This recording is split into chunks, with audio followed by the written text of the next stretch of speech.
योगी आदित्यनाथ महाराष्ट्रात प्रचारादरम्यान देत असलेल्या बटेंगे तो कटेंगे घोषणेला भाजप नेत्या पंकजा मुंडेंनी विरोध दर्शवला। एका इंग्रजी दैनिकाला दिलेल्या मुलाखतीत पंकजा मुंडे यांनी अशा घोषणांची राज्यात आवश्यकता नाही, त्याऐवजी विकासावर बोलायला हवं असं त्यांनी म्हटलंय। मी केवळ त्या पक्षात आहे म्हणून समर्थन करणार नाही असंही त्यांनी म्हटलं। याआधी अजित पवारांनी देखील बटेंगे तो कटेंगे या घोषणेला, या नाऱ्याला विरोध दर्शवला होता। पंकजा मुंडे आपल्या मुलाखतीत म्हणतात, माझं राजकारण वेगळं, महाराष्ट्रात बटेंगे तो कटेंगे सारख्या घोषणांची गरज नाही। मी केवळ त्या पक्षाची म्हणून याचं समर्थन करणार नाही, केवळ विकासावर बोलायला हवं। आदित्यनाथांनी त्यांच्या राज्यात वेगळ्या संदर्भात ही घोषणा दिली, याचा राज्यात वेगळा अर्थ काढला जातोय।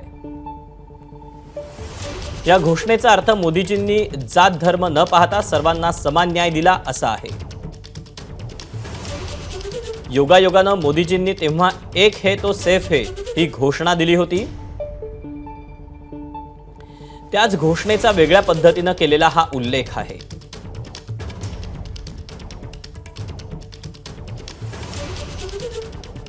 इंग्रजी वृत्तपत्राला दिलेल्या मुलाखतीत पंकजा मुंडेंनी सकाळी काय प्रतिक्रिया दिली होती आणि नंतर त्यांनी कोणता वेगळा सूर आळवला पाहूया। आता इंडियन एक्सप्रेसमध्ये आपण दिलेल्या मुलाखतीमध्ये सांगितलं होतं की कटेंगे बटेंगे या विषयावर त्याच्यावर मी जे बोलले, त्यांनी जे बोलले ते टोटली त्याच्यामध्ये खाली डिस्क्रिप्शनमध्ये तुम्ही पण दिलेलं आहे। बरोबर, त्याच्यावर परत पण तरी काय म्हणणं होतं तुमचं? तरी काही नाही, जे बोलले तेच बोलले आणि जे बोलले ते तुम्ही व्यवस्थित छापले, फक्त हेडलाईन करायची पद्धत असते त्या पद्धतीने केली।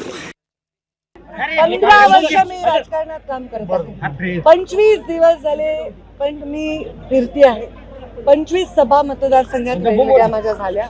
मी भाषणात जे बोलत आहे ते तुम्ही बघा आणि प्रिंट मीडियामध्ये कुठली बातमी आली त्याच्यावर मी उत्तर देणार नाही म्हणजे नाही, कारण मी जे बोलले ते तुमच्या डोळ्यासमोर आहे। मी बोलले का कुठे काही?